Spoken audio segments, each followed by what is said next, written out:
numbers are notable. 19 years, $9 billion invested directly, $40 billion in co-financing, and 2,600 projects in more than 165 countries. Together with our partners, these numbers have made the Global Environment Facility one of the most important public agencies for investing in the management, care, and restoration of our planet. But that's only part of the story. If we go behind the numbers, we can see how the GEF is making a difference in the lives of the nearly 2 billion people who need it most. In the water towers of the Himalayas, the GEF is helping the tiny kingdom of Bhutan adapt to rapidly melting Himalayan glaciers. In Mali, the largest elephants on the planet may be saved from extinction because the GEF is helping local communities preserve their habitat.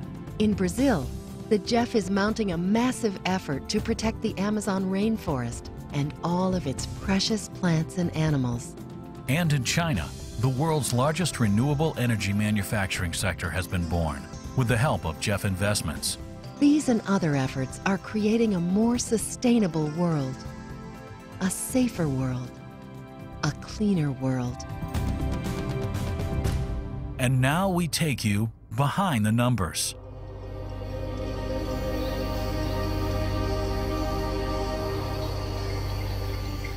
The Himalayan mountains are a source of life for more than 1 billion people who depend on the constant flow of water from their glaciers.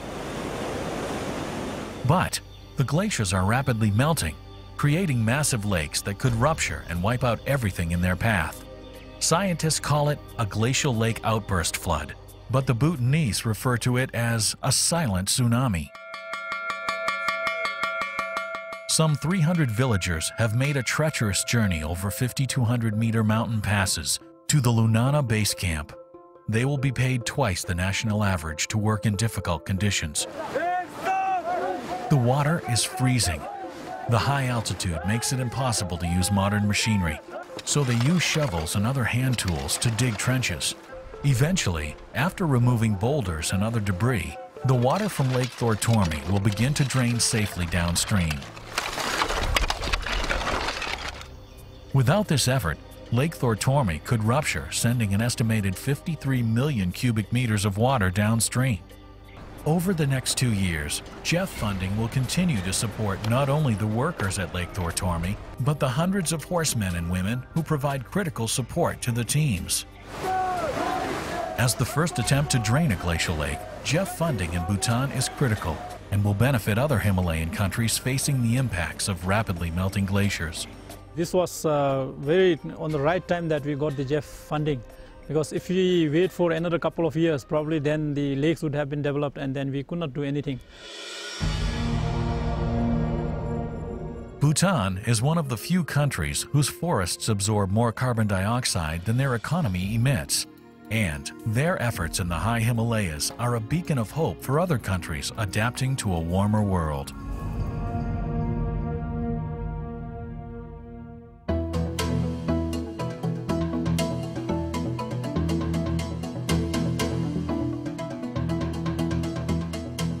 For people in the desert regions of Mali, seeing an elephant is considered good luck. But for the 350 elephants that survive in the desert sands of Gorma, luck has been running out. Their numbers are just half of what they were 5 years ago. Watering holes are crowded, grasslands are under stress, and the acacia trees the elephants depend on for food are becoming harder to find. As part of the Global Environment Facility's ongoing investment in our planet, Gorma's magnificent elephants and the region's rich biodiversity have a new ally. By investing mainly in local communities to manage the land sustainably, establish protected areas where grass and trees can grow, and develop small-scale economic opportunities, the GEF is creating a climate for change to address critical environmental, social, and economic challenges. In the harsh desert environment of sub-Saharan Africa, and with the help of the GEF, elephant numbers are now stable, and the people are awakening to the parallels between their own survival and that of the elephants. Et aujourd'hui, le Mali est le seul à garder ce holotype-là et c'est très très important qu'on se batte pour le préserver. Préserver ce holotype, ce n'est pas seulement pour le Mali, mais c'est pour l'ensemble de la biodiversité mondiale. Over the next 6 years, these and other GEF investments can help the people of Mali develop while preserving their biodiversity, including the elephants that are an integral and rich part of their natural and cultural heritage.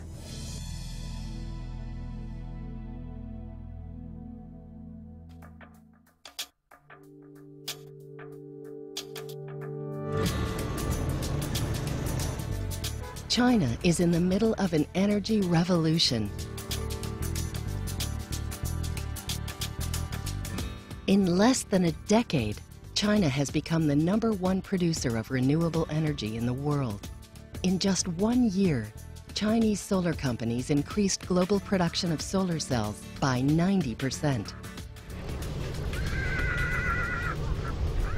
This Inner Mongolian wind farm is just one of many that will generate 120,000 megawatts of wind power by 2020. GEF support has helped Chinese companies introduce the most advanced technology and build market confidence by helping to certify wind turbines, solar electric products, and solar water heaters. This has also stimulated market demand, with more than 400,000 Inner Mongolian yak-herding families now able to enjoy clean solar lighting. China's rapidly evolving renewable energy sector demonstrates what can be achieved in a short time when international support and national resources are concentrated on an ambitious goal.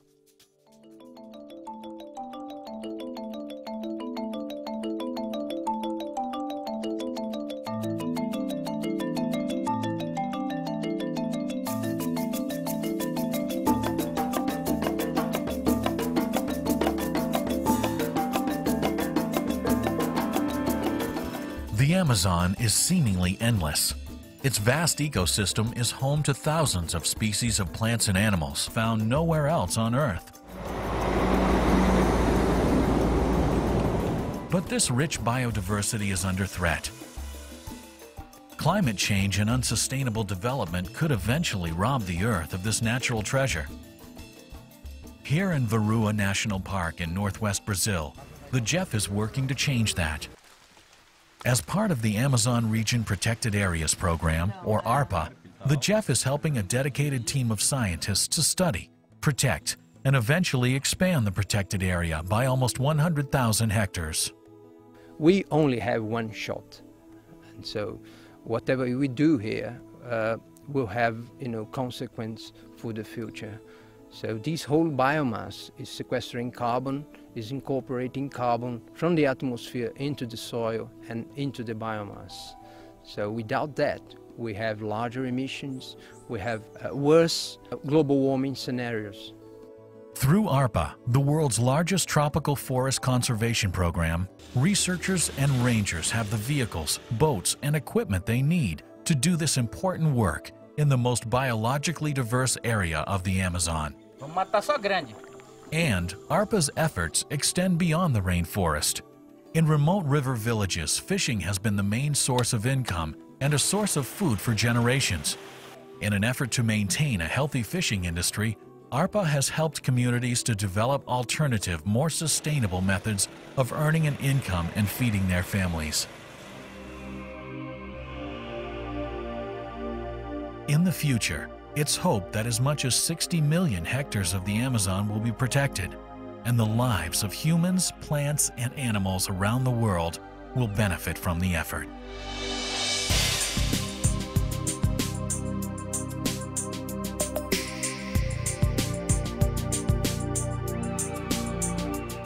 The stories you have seen are really your story, a story that continues as you prepare the GEF for the next 4 years and beyond.